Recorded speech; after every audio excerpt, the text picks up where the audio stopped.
Hello everyone, I hope आप सभी लोग अच्छे होंगे।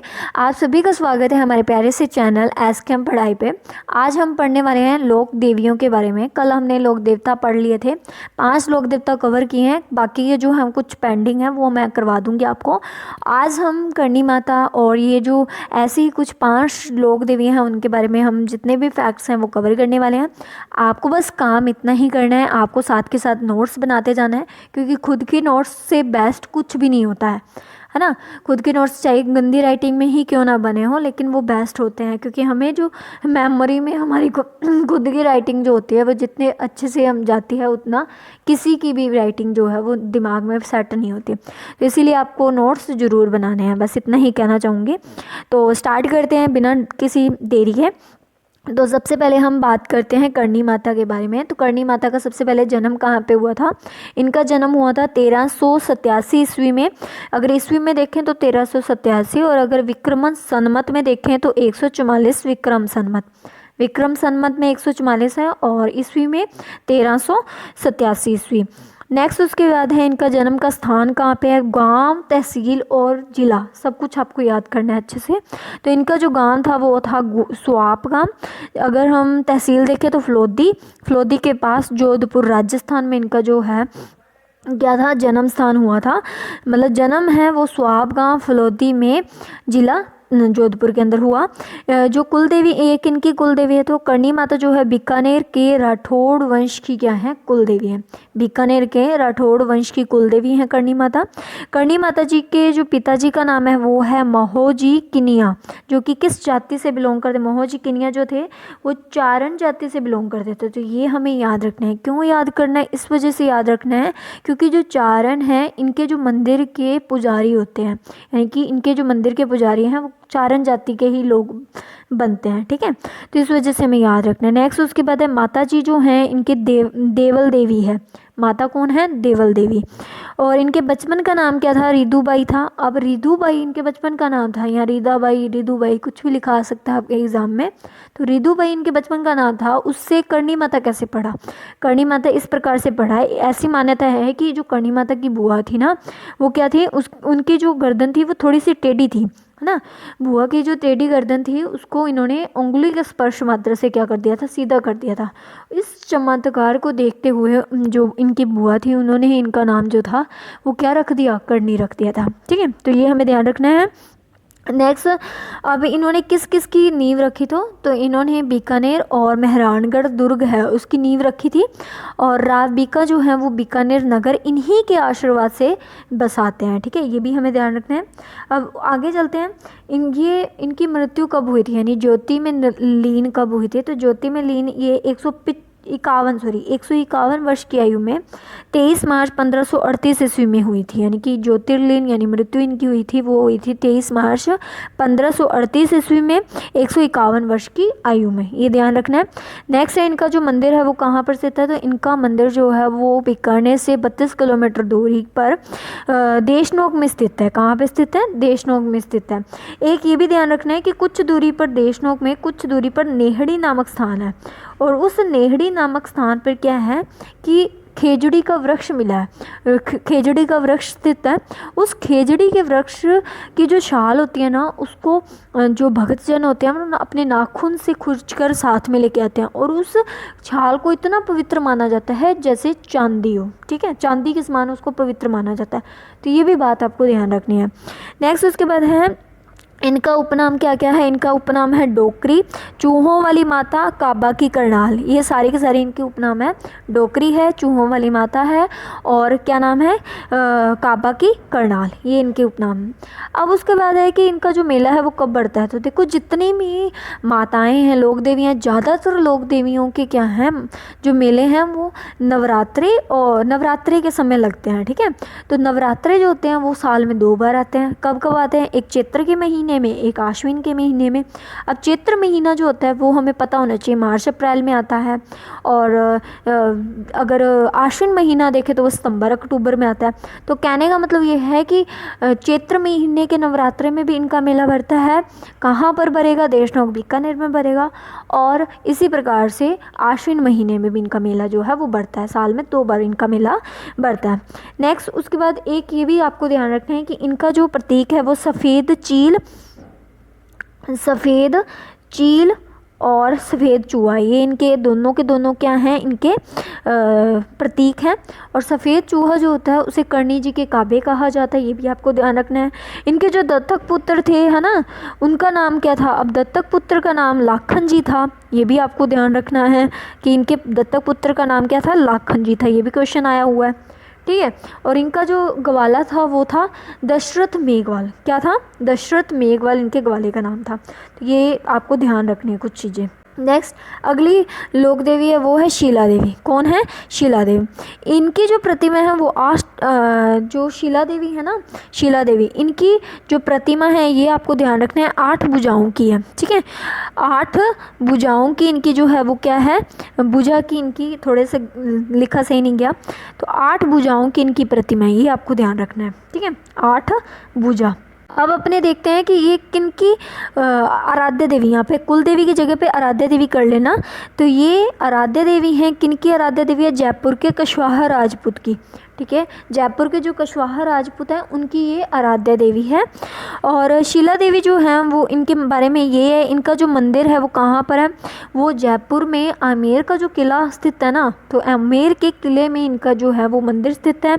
इनकी जो मूर्ति है, आमेर मंदिर जो है वो आमेर के किले के अंदर है, और आमेर का किला कहाँ पे है? जयपुर में। अब अगला है कि इनकी जो मंदिर की स्थापना है वो किसने की थी? राजा मान सिंह प्रथम ने की थी इनके मंदिर की स्थापना 1604 ईस्वी में। मंदिर की स्थापना राजा मान सिंह प्रथम ने 1604 ईस्वी में की थी। और ये राजा मान सिंह किस वंश के थे? कुशवाहा वंश के थे। तो कुशवाहा वंश के राजा मान सिंह प्रथम ने 1604 ईस्वी में इनके मंदिर की स्थापना की थी। और अगला है कि भाई ये किस देवी का रूप है? तो ये दुर्गा माता जो है ना उनका रूप है। और इनकी अगर पूजा पूछी जाए कि पूजा किस रूप में की जाती है, तो इनकी पूजा महिषासुर मर्दिनी के रूप में की जाती है। महिषासुर मर्दिनी के रूप में इनकी पूजा की जाती है। नेक्स्ट उसके बाद है इनकी जो प्रतिमा है वो कौन लेके आया? तो इनकी जो प्रतिमा है वो राजा मान सिंह प्रथम कहाँ से लेके आया था? बंगाल से लेके आया था। और बंगाल में भी कौन सा स्थान? जैसोर नामक स्थान। बंगाल के जैसोर नामक स्थान से जो राजा केदार वहाँ पे शासन करते थे, राजा केदार, उनको मान सिंह प्रथम ने हराया और उनसे छीन करके मूर्ति ले आया। कहाँ पे स्थापित कर दी? आकर के आमेर के किले में स्थापित कर दी। तो ये समझ आ गया होगा कि भी मूर्ति कहाँ से लाई गई है? बंगाल में जैसोर नामक स्थान से राजा केदार को हरा करके राजा मान सिंह प्रथम आमेर के किले में मूर्ति लेके आता है। तो ये आपको ध्यान रखना है। नेक्स्ट इनका जो महत्व है वो यही है कि ये जो जयपुर के कुशवाहा राजपूत हैं उनकी आराध्य देवी हैं। यहाँ पे कर लेना, कुल देवी की जगह आराध्य देवी कर लेना, तो आराध्य देवी मानी जाती हैं। और इनका जो मेला है वो नवरात्रे के दौरान एक विशाल मेला जो है वो बढ़ता है, आयोजन किया जाता है नवरात्रों के दौरान। नवरात्रे लिखा आ गया तो इसका मतलब है आश्विन और चैत्र दोनों महीनों में इनका मेला जो है वो बढ़ेगा। नेक्स्ट अगली देवी है वो हैं केला देवी। अब केला देवी जो हैं इनकी जो उत्पत्ति है वो कैसे हुई थी? ऐसी मान्यता है कि भाई जो कंस थे, ठीक है, कंस की बहन थी, वो थी देवकी, और वासुदेव उनका क्या था? जवाई था, यानी कि उनका जो जीजा था वो था वासुदेव, कंस के और देवकी, ये तो आपको पता ही है। अब देवकी और वासुदेव से जन्म लेता है भगवान कृष्ण, जन्म लेते हैं।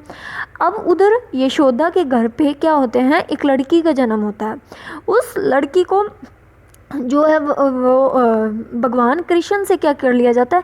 प्रतिस्थापित कर दिया जाता है। लड़की जो होती है उससे देवकी को सौंप दिया जाता है। मतलब किसी प्रकार से जो वासुदेव होते हैं वो जाते हैं रात्रि के समय, आपने वो कहानी पूरी देखी होगी कि वो रात्रि के समय नदी के सहारे जाते हैं और फिर जो भगवान कृष्ण है उसको वहाँ रख जाते हैं और लड़की को ले आते हैं।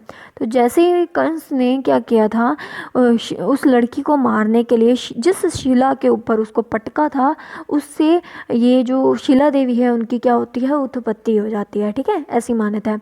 और 11वीं शताब्दी में इनकी जो मूर्ति थी वो करौली के जंगलों में प्राप्त हुई थी, इस वजह से भी जो है वो इनका नाम पड़ गया। और इनकी जो मूर्ति है वो सफ़ेद संगमरमर और लाल पत्थरों का इस्तेमाल किया। मूर्ति निर्माण में या मंदिर निर्माण में सफ़ेद संगमरमर और लाल पत्थरों का प्रयोग किया गया है। कुल देवी किनकी है, तो करौली के जो जादौन राजपूत शासक हैं, करौली के जादौन राजपूत शासक हैं, उनकी ये कुल देवी है। ये भी ध्यान रखना है आपको। इनका जो मंदिर है वो काली सिंध नदी, तो ये बहुत इंपॉर्टेंट लाइन है कि इनका जो मंदिर है वो किस नदी के तट पर है, तो काली सिंध नदी के तट पर है। अगर पर्वत पूछा जाए तो त्रिकुट पर्वत पर है। और इनका जो मंदिर है वो 9 शक्तिपीठों में एक माना जाता है। इनकी जो प्रतिमाएं हैं वो है, मुख्य मंदिर में केला देवी की प्रतिमा के साथ साथ चामुंडा देवी की भी प्रतिमा स्थापित की गई है, जिसे महाराजा गोपाल सिंह जी कहाँ से लेके आए थे, गागरोन से, कागरोन के किले से लेके आए थे। यानी कि इनकी जो मूर्ति है उनके साथ साथ चामुंडा माता की मूर्ति भी है। और चामुंडा माता की मूर्ति कौन लेके आया था, महाराजा गोपाल सिंह लेके आए थे। और कहाँ से लेके आए थे, गागरोन से लेके आए थे, गागरोन के किले से लेके आए थे। तो ये भी आपको ध्यान रखना है। नेक्स्ट उसके बाद स्थान कहाँ पे इनका मंदिर है, तो केला देवी का मंदिर जो है वो करौली राजस्थान में स्थित है। और इनकी जो मतलब मेला है वो कब मिलता है, चैत्र महीने में बढ़ता है और 2 सप्ताह तक चलता है। तो ये आपको ध्यान रखना है। नेक्स्ट अगली लोक देवी है वो है आईजी माता। आईजी माता जो है वो किनकी कुल देवी है, तो ये सिरवी समाज की कुल देवी है। सबसे पहला सिरवी समाज की कुल देवी है।